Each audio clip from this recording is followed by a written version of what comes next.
दिवाली से भाई दूज तक का उत्सव, 5 दिनों के महोत्सव की चमचमाती पिक्चर। अब की बार क्या डबल डबल मनेगी दिवाली? 31 अक्टूबर या फिर 1 नवंबर की रात। जूना अखाड़े से महंत नारायण गिरी का बड़ा ऐलान, वो भी सिर्फ धर्म ज्ञान पर। इसी कड़ी में अब जो कि फेस्टिव सीजन भी शुरू हो चुका है और धनतेरस से दिवाली की शुरुआत हो जाती है, लेकिन उससे पहले दुनिया इस असमंजसता में है कि दिवाली मनाए किस दिन, 31 अक्टूबर को या फिर 1 नवंबर को। आइए महाराज जी जब हैं साथ में तो उन्हीं से जान लेते हैं कि ये भ्रम की स्थिति क्यों हो रही है इस वक्त। देखिए कि हमारा मानना है कि दोनों दिन मनाओ। दोनों दिन? हाँ जी, हमारा ये मानना है कि दोनों दिन मनाओ। तो आप बोलोगे किस तरह मनाओ, तो ये ऐसा है कि देखिए कि जो 14 है, 14 में जो है लोग बहुत से तांत्रिक लोग पूजा करते हैं, जो देवताओं की पूजा करते हैं। कुछ ऐसे जो रात्रि काल में पूजा किया जाए, रात्रि काल में पूजा होती है। लक्ष्मी जी का जैसे बोलते भाई उल्लू को जो है दिन में नहीं दिखता है, रात में दिखता है, उसका वाहन है, तो हर जगह जो है वो पहुँच नहीं सकता है। तो ये जो है अमावस्या की जो रात होती है, अमावस्या की रात में कुछ तिथि ऐसी होती है कि जो आपको रात्रि की जो चंद्रमा से लिया जाता है, कुछ सूर्य की तिथि होती है जो सूर्य से ली जाती है। तो इस मिलाकर कुछ गणनाएं होती है। कोई तिथि जो है आपके देखिए कि 30 घंटे की हो जाती है, कोई तिथि जो है 8 घंटे की हो गया। तो गणना होते होते उसमें कुछ दिन थोड़ा बहुत आगे भी बढ़ जाता है। और कुछ जो है आजकल जो है ज्योतिष जो भी पंचांग बनाते हैं, ये लोग कोई साधना करते नहीं, तपस्या है नहीं। प्राचीन लोग जो होते थे साधना करते थे, तपस्या करते थे।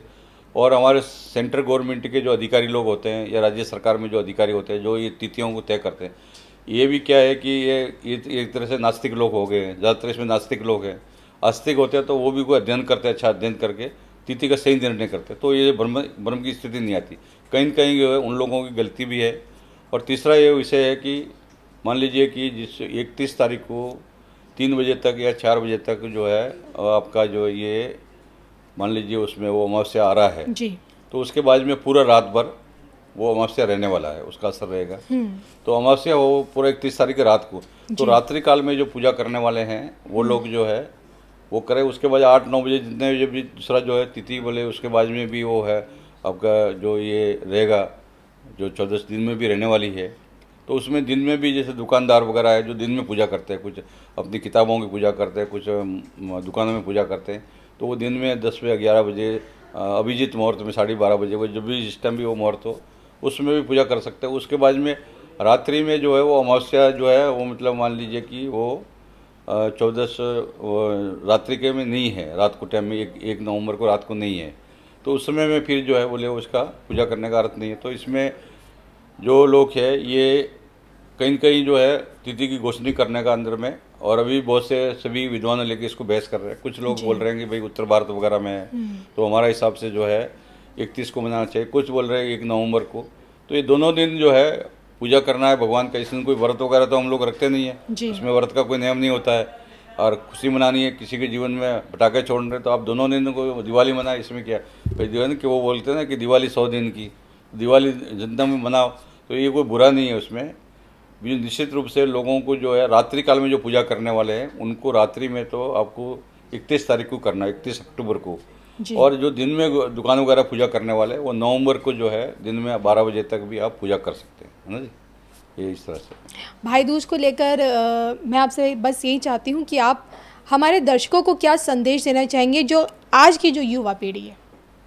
देखिए भैया दूज तो आपका ये जो इस बार जो है मेरे ख्याल से 2 नवंबर को भैया दूज मना नहीं 3 नवंबर को भैया दूज है और 2 को अन्नकूट गोवर्धन का 2 अक्टूबर को है, 3 तारीख को भैया दूज है।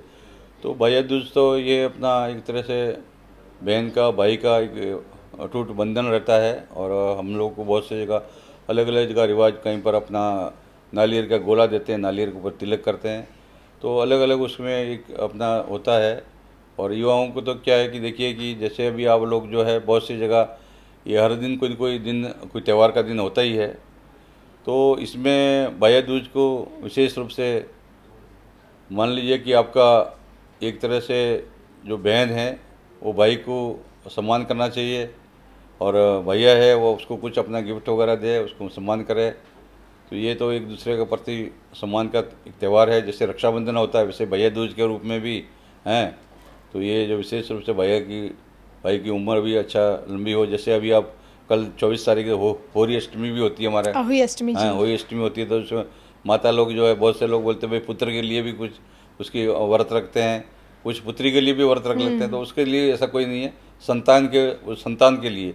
तो हम लोग के यहाँ तो हर दिन कोई न कोई त्यौहार, तीज ऐसा रहता है, तो उसको उत्सव के रूप में मनाना चाहिए और आनंदपूर्वक मनाइए जी।